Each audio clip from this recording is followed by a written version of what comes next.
Life Unrehearsed, brought to you by Flora-Lee Senior Residences. Always there for you. Safe, reassuring, and comforting. We call it home. All right, been so looking forward to hearing from Yasmine. Tell us all about her. Well, and it gives me great pleasure to talk about Yasmine Sikender. She is a bilingual social worker with a master's degree in social work from McGill University. She currently has her own private counseling practice, and she also creates and delivers a number of webinars on mental health for both private companies and public organizations. Welcome to Life Unrehearsed, Yasmine. Thank you. Thank you very much for having me on your show. Well, we're very excited because I know you personally, and I know how much you know and how much great information we're going to hear today. How's that for pressure? Okay, let's start with this. How does the coronavirus affect mental health? Well, it affects mental health, unfortunately, in a variety of ways, but mainly it causes a lot of distress because of the uncertainty of it. We're not really 100% sure how things are going to evolve. And a lot of people, we don't really have an idea as to when it's going to end. And in addition to that, there's so many losses that we've all experienced over the last year as a result of the coronavirus. I mean, a loss to our freedom, loss of control, loss of being able to gather with friends and family. These things are very much big sources of support for a lot of people. So when you put all these factors together, it definitely affects our mental health in many different ways. And Yasmine, one of those mental health issues is certainly anxiety, and Yeah. Can you address how the pandemic has caused these increased anxiety levels? It has caused, I would say that the first 6 months of the pandemic, a lot of my clients were having difficulty sleeping. They were having heart palpitations, changes to their eating habits, and it causes a lot of anxiety because it makes us feel unsafe, and we don't know when we're going to be feeling safe again. And when you combine that with the fact that a lot of us are feeling isolated due to all of the restrictions imposed because of the lockdown, all of those factors together can naturally cause an increase in anxiety for most people. You're listening to Life Unrehearsed. I'm Corey Sirota, along with my co-host Matt Delvecchio, and we are talking with social worker Yasmine Sikender about how to manage your mental health in COVID-19, a year into the pandemic. So I'm curious about how your experience with people and how they're managing it. Are people being affected differently? Oh, definitely. People are affected differently because of their personal circumstances and also different personalities. And the way we respond to the challenges that we're experiencing is very different. Like, for example, somebody who lives alone might be dealing with a lot of isolation and loneliness compared to somebody who's trying to adapt to working from home and has small children. They're definitely facing much different challenges, the two of them. As well, our frontline healthcare staff, my hat's off to them. Their reality every day going to work is very different than the norm. Yeah, and we've had a few of these frontline workers and healthcare workers on our show, and they're just doing incredible jobs going in every day, and they're a little bit worried. But Yasmine, you talk about how people are acting a little bit different. Corey, I think I might have mentioned this one before. I was in the grocery store the other day, and being a good little boy, pushing my cart in, and I'm following the arrows, but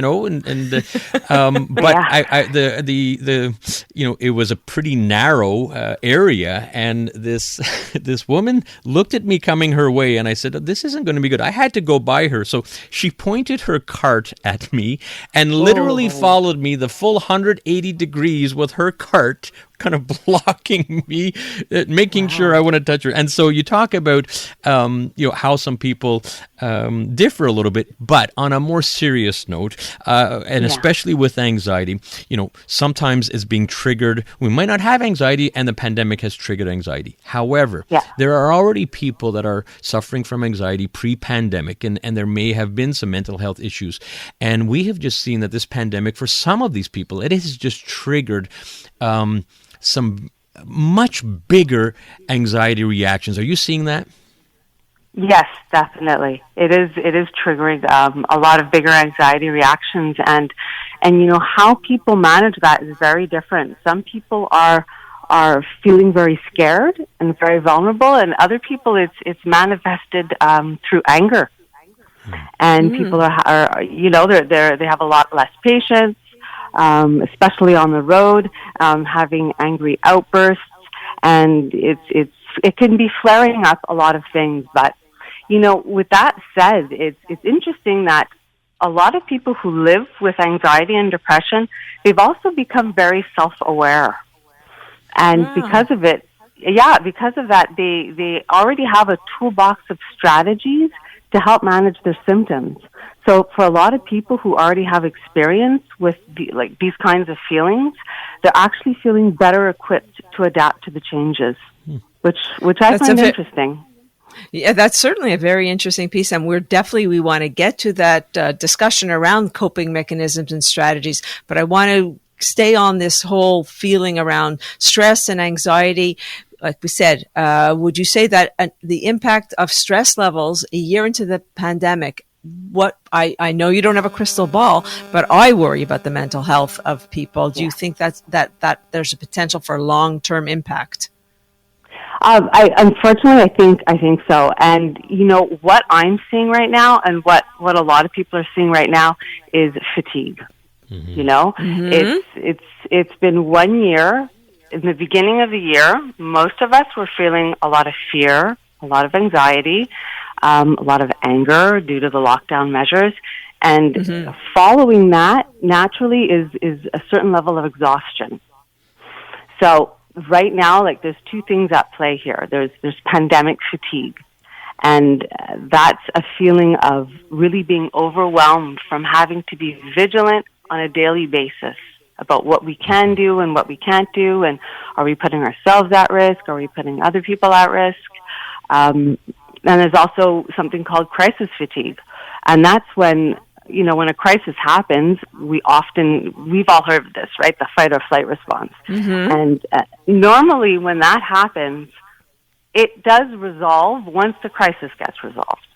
However, if we feel unsafe or threatened for a long period of time, this kind of stress can take a toll on our bodies, and then we end up feeling really tired even after getting enough rest. Sure. No, that makes a total sense. You're listening to Life Unrehearsed with Matt and Corey, and we have social worker Yasmine Sikender on the line, bringing up some very important points. If there is a little bit of a silver lining, I'm going to give you a little story where I was on a tour of a residence this week, and it was just announced that dining rooms could be opened if they've had vaccinations for more than 75% of the people there. Well, I'm telling you, this fatigue and everything that you're talking about has been building up, obviously, in a lot of retirement homes and CHSLDs and so on. You would not believe the spring in the step of people and the employees, just the simple fact that dining rooms are open. So it goes to show that, how much stress and anxiety has been, and all of a sudden it was almost going out the window. So there is that silver lining as well. Now, Yasmine, we have to head out to traffic, but we want to hear, we all have loved ones, we have friends, but we want to see how maybe we can identify if someone needs help. You're going to give us some examples of that, and you're also going to give us some wonderful coping mechanisms during this pandemic. Life Unrehearsed, brought to you by Flora-Lee Senior Residences. Always there for you. Safe, reassuring, and comforting.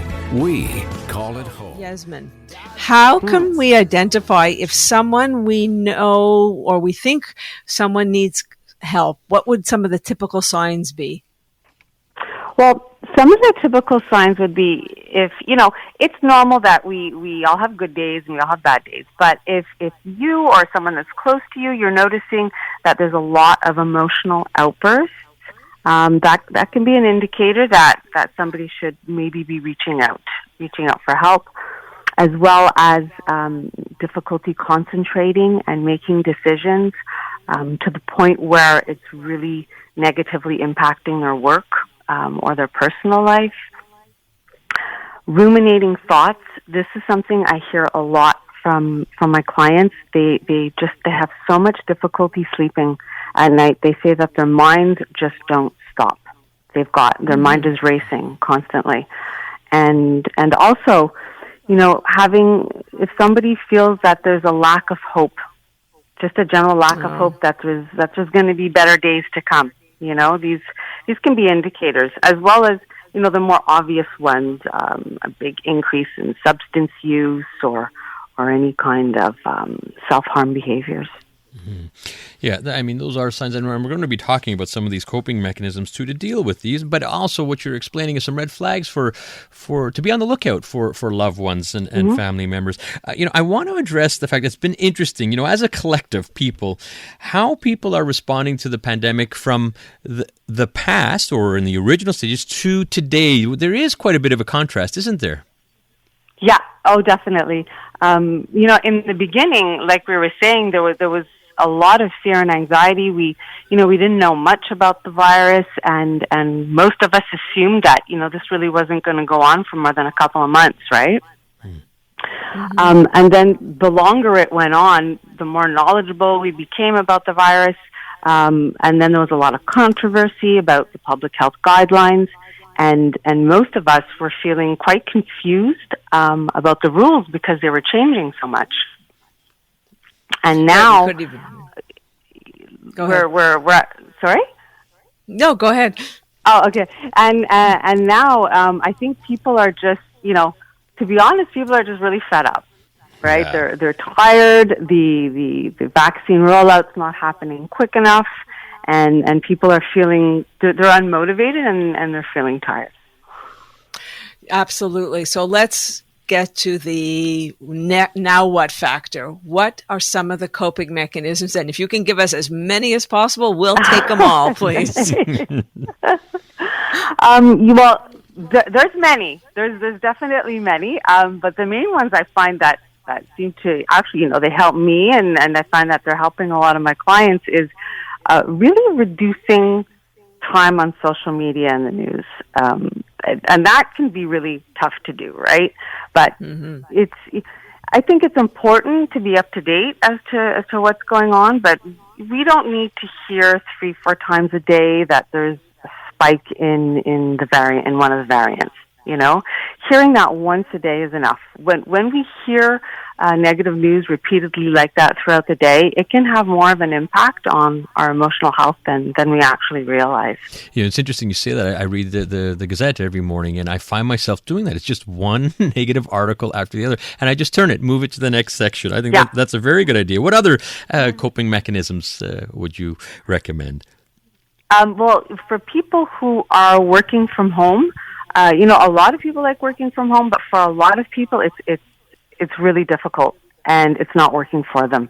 And so I'm recommending that they really create transitions. And what transitions is allowing time to decompress after work before starting your evening or before starting your leisure time. Because before, when we would travel to and from work, we had a certain downtime between work life and personal life, and now that downtime isn't there. The two worlds can easily blend into one. So, I'm encouraging people, whether it's taking a 10 to 15 minute walk after work or before work, just something to really solidify the boundary between personal life and work life.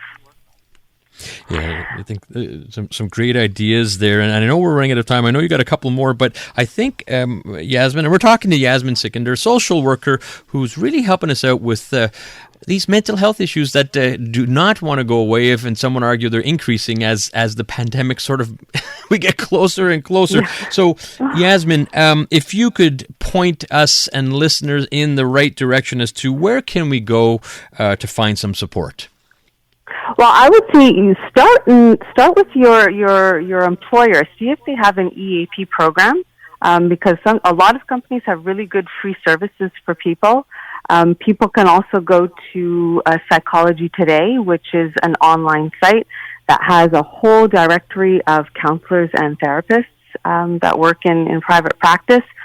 And for those who have kids that are struggling right now, there's the Kids Help phone line, which is open 24/7, and kids can get support through text, phone, and even messenger. I'd like to add one more if we could, and maybe I'm talking to more of the guys than the women out there. I guess for everyone, I find just simply letting it out, just simply communicating, because I think everyone is trying to keep in probably a little more than they should these days. And it's okay to talk to others and loved ones and just simply expressing your feelings. Exactly. Yeah, I agree. Sometimes just airing it out can have a huge difference, for sure. So I just want to take this moment to say thank you so much, Yasmine. You are always a pleasure to talk to, and gave us some really important, good information to look at, to understand, and to follow through. How can people reach you? Well, I'm on LinkedIn. I'm also on Psychology Today, and people can reach me via text at 514-659-9227. All right, Yasmine, thank you so much. That's Yasmine Sikender, social worker, and really appreciate your great words of advice. All right, Corey, what do we have coming up next week? Well, I'm not sure if everyone knows this, but there are actually professionals who specialize in supporting people with special needs at dental appointments. Meet a special needs dental consultant, Jody Margulis, founder of Trepidation to Trust. You know, it's who would have thought it, but there are many, even autism, and she is a miracle worker. I can't wait to get Jody on the line. And we're going to talk to Gina Cody. She came to Canada in 1979 with $2,000, pursued her education, grew up the company ranks, ended up buying the company, and she donated $15 million to Concordia recently to create the Gina Cody School of Engineering and Computer Science, and she was just awarded the Order of Canada. Can't wait to have Gina Cody on the show next week, where you can catch us every Saturday on CJD 800 from 3 to 4. Thanks for listening. Life Unrehearsed, brought to you by Flora Lee Senior Residences. Always there for you. Safe, reassuring, and comforting. We call it home.